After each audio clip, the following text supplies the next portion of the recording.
आज की पहेली है कि वो क्या है जो नहीं था मगर हमेशा रहेगा। किसी ने उसे नहीं देखा और ना ही कभी देख पाएगा, मगर हर जिंदा को उस पर भरोसा है। बताइए वो क्या है।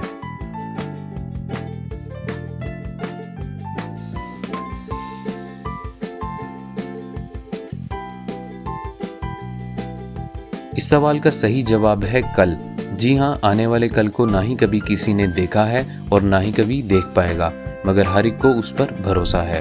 और क्या आप जानते हैं, एक लड़के की उम्र 20 साल थी और लड़की की उम्र 24 साल है। क्या वो शादी कर सकते हैं?